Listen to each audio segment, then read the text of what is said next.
एक बार सभी 9 ग्रहों सूर्य, चंद्र, मंगल, बुध, बृहस्पति, शुक्र, शनि, राहु और केतु में बहस हो गई कि कौन सबसे बड़ा है।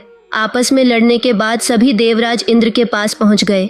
इंद्र असमंजस की स्थिति में निर्णय नहीं दे पाए, परंतु उन्होंने सभी ग्रहों को सुझाव दिया कि पृथ्वी पर राजा विक्रमादित्य ही इसका फैसला कर सकते हैं, क्योंकि वो बहुत ही न्यायप्रिय राजा हैं। सभी पृथ्वी पर राजा विक्रमादित्य के पास गए और अपने आने का कारण बताया।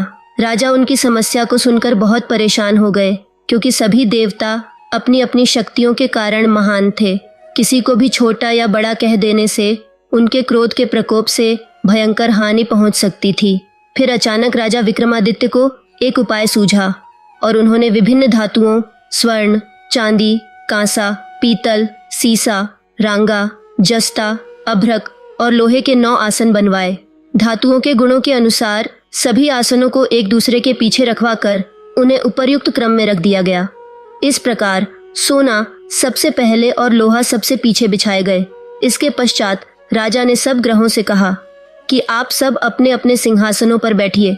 देव ग्रहों के बैठने के बाद राजा विक्रमादित्य ने कहा, आपका निर्णय तो स्वयं हो गया।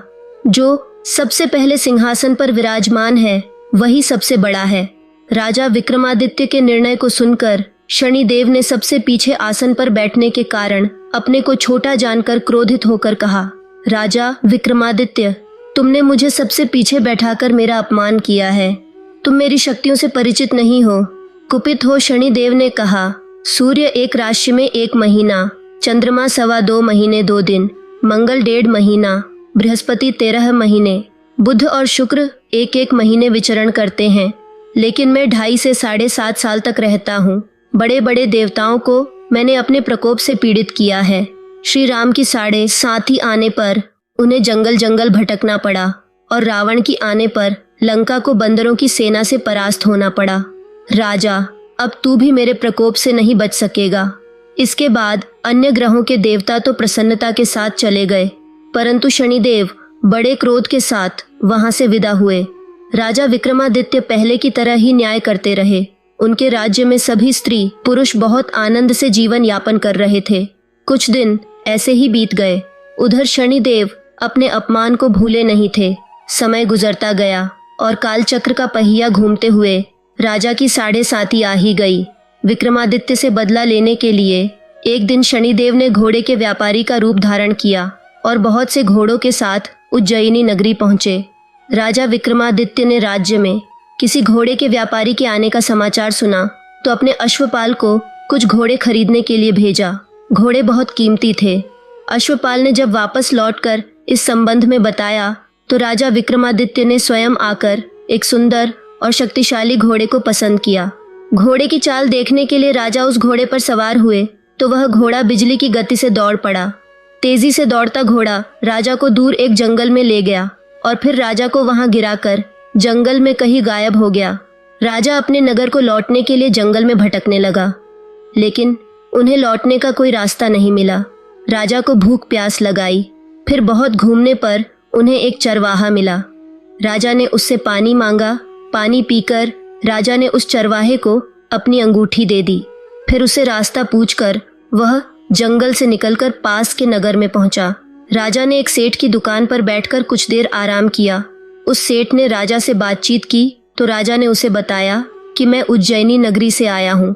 राजा के कुछ देर दुकान पर बैठने से सेठ की बहुत बिक्री हुई। सेठ ने राजा को बहुत भाग्यवान समझा और खुश होकर उसे अपने घर भोजन के लिए ले गया। सेठ के घर में सोने का एक हार खूंटी पर लटका हुआ था। राजा को उस कमरे में छोड़कर सेठ कुछ देर के लिए बाहर गया।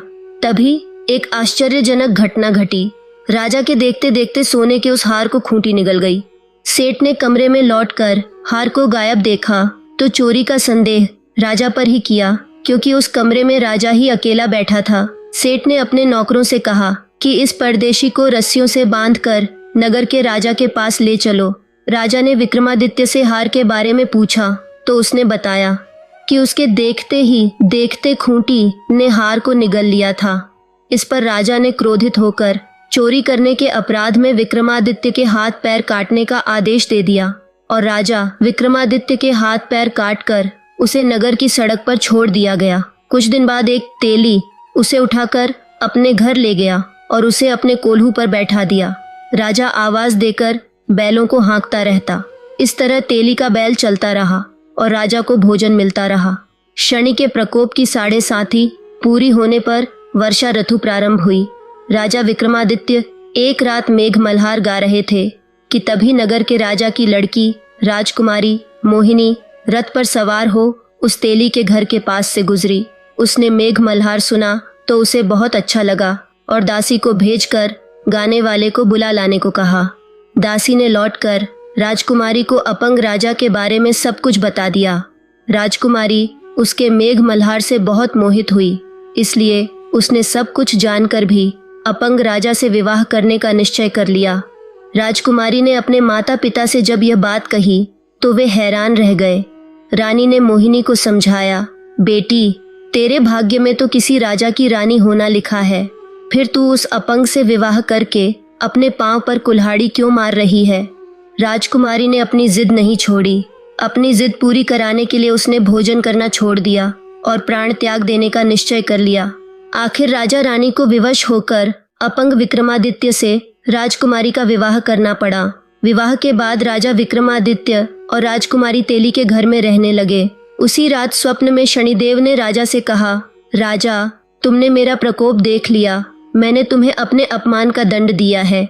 राजा ने शनिदेव से क्षमा करने को कहा और प्रार्थना की, हे शनिदेव, आपने जितना दुख मुझे दिया है अन्य किसी को मत देना।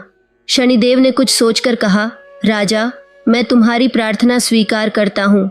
जो कोई स्त्री पुरुष मेरी पूजा करेगा, शनिवार को व्रत करके मेरी व्रत कथा सुनेगा, उस पर मेरी अनुकंपा बनी रहेगी। प्रातःकाल राजा विक्रमादित्य की नींद खुली तो अपने हाथ पैर देखकर राजा को बहुत खुशी हुई। उसने मन ही मन शनिदेव को प्रणाम किया। राजकुमारी भी राजा के हाथ पैर सही सलामत देखकर आश्चर्य में डूब गई। तब राजा विक्रमादित्य ने अपना परिचय देते हुए शनिदेव के प्रकोप की सारी कहानी सुनाई। सेठ को जब इस बात का पता चला तो दौड़ता हुआ तेली के घर पहुंचा और राजा के चरणों में गिरकर क्षमा मांगने लगा। राजा ने उसे क्षमा कर दिया, क्योंकि यह सब तो शनिदेव के प्रकोप के कारण हुआ था। सेठ राजा को अपने घर ले गया और उसे भोजन कराया। भोजन करते समय वहां एक आश्चर्यजनक घटना घटी। सबके देखते देखते उस खूंटी ने हार उगल दिया। सेठ जी ने अपनी बेटी का विवाह भी राजा के साथ कर दिया और बहुत से स्वर्ण आभूषण, धन आदि देकर राजा को विदा किया। राजा विक्रमादित्य राजकुमारी मोहिनी और सेठ की बेटी के साथ उज्जैनी पहुंचे तो नगरवासियों ने हर्ष से उनका स्वागत किया। अगले दिन राजा विक्रमादित्य ने पूरे राज्य में घोषणा कराई कि शनिदेव सब देवों में सर्वश्रेष्ठ हैं। प्रत्येक स्त्री पुरुष शनिवार को उनका व्रत करे और व्रत कथा अवश्य सुने। राजा विक्रमादित्य की घोषणा से शनिदेव बहुत प्रसन्न हुए। शनिवार का व्रत करने और व्रत कथा सुनने के कारण सभी लोगों की मनोकामनाएं शनिदेव की कृपा से पूरी होने लगी। सभी लोग आनंद पूर्वक रहने लगे। बोले, शनिदेव की जय।